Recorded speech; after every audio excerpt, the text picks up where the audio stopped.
There are lives that follow a structure, a beginning, a place, a set of expectations, and a quiet acceptance of all three.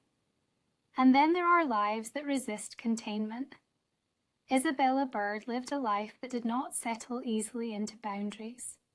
Not social ones, not geographic ones, not even physical ones, because the first boundary she encountered was her own body. Illness defined her early years, restricted her movement, dictated what she could and could not do. The world, as it was presented to her, was meant to be small, manageable, controlled, but something did not align. The limits placed upon her did not feel natural, only accepted, and so, gradually, she tested them, not all at once, not dramatically, but step by step, journey by journey, until the life she had been given no longer resembled the life she chose to live.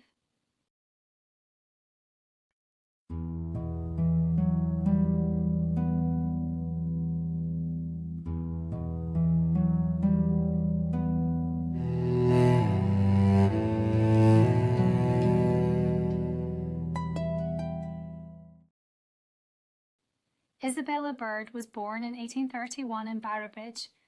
Her father, a clergyman, believed in discipline and learning. Books were central to her upbringing. So were expectations about who she should become. From an early age, her health was uncertain. Recurring pain, exhaustion, periods of enforced stillness. She spent long stretches indoors, watching rather than participating. But observation became its own kind of education. She read widely, accounts of distant lands, different cultures, lives unlike her own, and quietly, a tension formed between the life she was expected to live and the one she imagined. If her body imposed limits, she would press against them, carefully but persistently. At 23, Isabella was advised to travel, not for exploration, but for recovery. A sea voyage was believed to improve her health.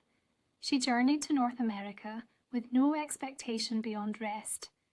But rest did not define her experience. Movement did.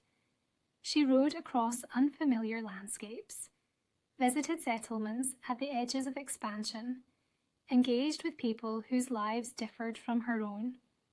For the first time, distance did not feel like separation. It felt like possibility.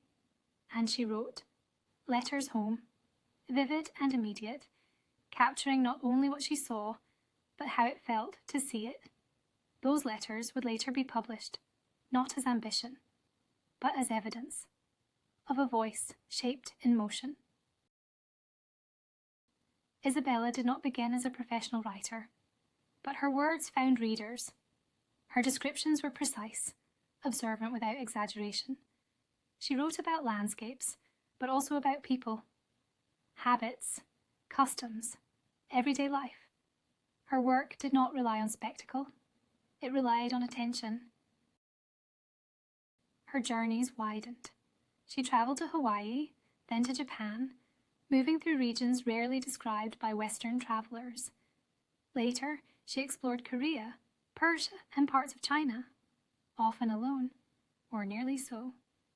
Her presence in these places was unusual, sometimes unwelcome, but she continued.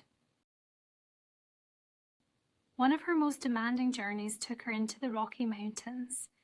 The terrain was harsh, distances stretched, conditions shifted quickly. She traveled on horseback, navigating paths that offered little certainty. She met settlers, traders, and guides, lives shaped by isolation and endurance. Among them was Rocky Mountain Jim, a figure who left a distinct impression in her writing. But the deeper story was not who she met. It was what she endured: cold, fatigue, exposure. This was not travel as leisure. It was persistence in its rawest form. Isabella's writing reveals both openness and limitation. She moved between cultures, observing closely, recording carefully. At times, her work shows empathy and curiosity. At others, it reflects the assumptions of her time. This tension remains. She documented the world as she encountered it, but also as she understood it. In 1892, Isabella Bird reached a milestone. She became the first woman elected to the Royal Geographical Society.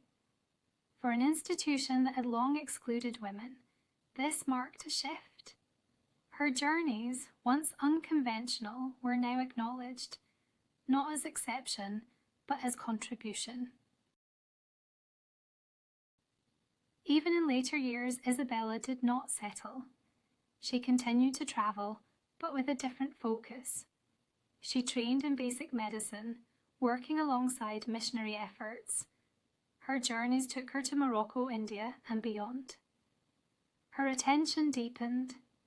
She observed systems, health, education, daily structure. Movement was no longer simply personal, it became purposeful, a way to engage, not just to experience. Isabella Bird died in 1904. Her writings remained. Records of landscapes crossed and lives encountered. But her legacy is not measured in distance alone. It is found in motion itself, in the refusal to remain confined by expectation, by illness, by place. Some lives follow a path. Isabella Bird made one by continuing forward. Some stories fade, others wait to be heard.